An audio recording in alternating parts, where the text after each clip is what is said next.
Hello students, once again welcome back to your online class. I was teaching the chapter The Blue Umbrella to the students of Standard 7 in your literature book. In this video, I'll continue the chapter till where I had taught in my last video. Now, in my previous video, I had told you how Binya was trying to get her umbrella as it was flown away by the wind. She loved it very much and so she wanted to get it by any means. Now, as the wind blew the umbrella and then it was flown away to a place and rested somewhere else, and Binya was unable to see it. Now see where the umbrella has landed. Now Binya ran to the edge of the cliff. She wanted to get it by any means, so she ran to the edge of the cliff, going down on her hands and knees. By any means she wanted to get it. She peered down, she looked down the cliff face. About 100 feet below, small stream gushed between great boulders. So great boulders were there and stream gushed between them. Hardly anything grew on the cliff face. Just a few stunted bushes, and halfway down a wild cherry tree growing crookedly out of the rocks and hanging across the chasm. Okay, so across, see you can see this cherry tree has grown crookedly. Somehow it has got little space and in a crooked manner it has grown, and below that it is hanging over it, and below that when stream is flowing, and both the side boulders are there, and the umbrella had stuck in the cherry tree. So in this cherry tree the umbrella was stuck. Now Binya wanted to get the umbrella by any means, so she thought of going there. Now what she did not think of the difficult situation.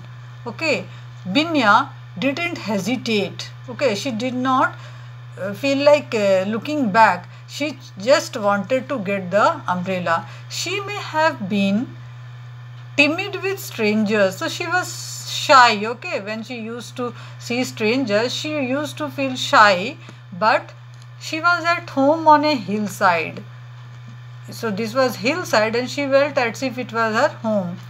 She struck her bare feet, so she did not, her legs were uncovered, and she stuck her bare leg over the edge of the cliff because it will be easier to climb it, and began climbing down. She kept her face to the hillside, feeling her way with her feet, only changing her handhold when she knew her feet were secure. So she never looked down. She only looked at how she would get it, and just she put her legs where it felt little comfortable place to hold in on, and then moved up. Sometimes she held on to the thorny bilberry bushes, but she did not trust the other plants which came away very easily. She knew that other plants were very weak plants and they would come out, so she did not trust them. She only held on the thorny bilberry bushes. Okay, loose stones rattled down the hill. She could see, okay, that loose stones, it rattled down.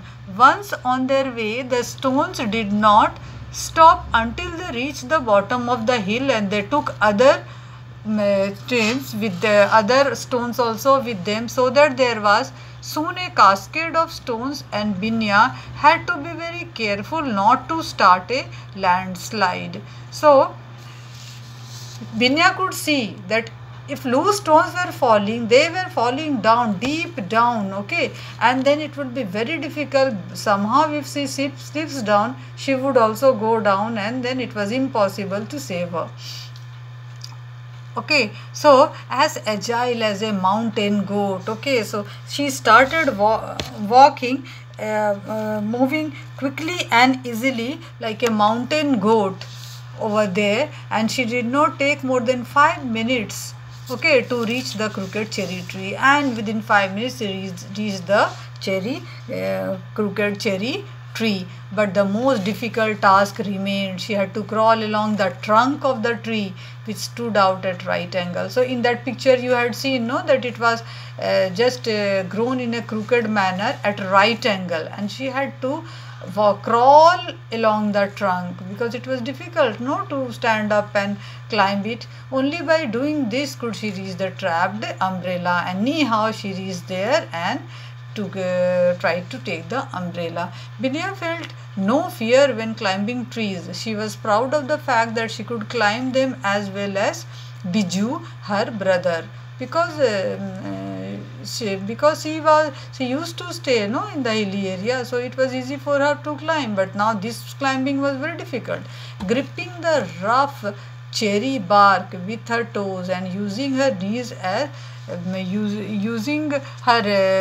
as a leverage, okay, like lever, she crawled along the trunk of the projecting tree until she was almost within reach of the umbrella. So she reached the umbrella. She noticed with dismay, means sadness, that she was sad to see that the blue cloth was torn in a couple of places because it got stuck, no, in the bushes.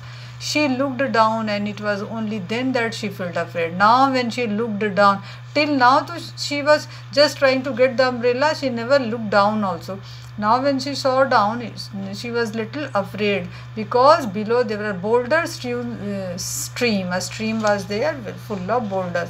So she was afraid once if she falls down means she will be dying. Looking down, she felt quite dizzy. So her head started drilling, and then she felt little dizzy. Her hand shook, and the tree shook too. If she slipped now, there was only one direction in which she could fall down into the depth of the dark and shadowy ravine. So there was only one place where she would go, and there down the ravine, and there it was impossible to come back.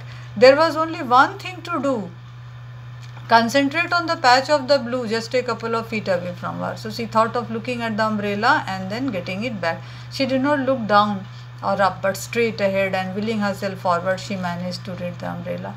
So anyhow she tried, and then she got the umbrella. She could not crawl back with it in her hands. How she will hold, no, otherwise the trunk, the tree, and then she will come back. So it was impossible. So after dislodging it, means taking out the umbrella from the fogged branch in which it had struck, she let it fall, still open. So she opened it and she let it fall down into the ravine below. Cushioned by the wind, the umbrella floated steadily downwards, landing in the thicket of the Nestle. So as she was leaving the umbrella there, she saw that the umbrella, as she opened it and put it down, it went down and down in the thicket of nettles.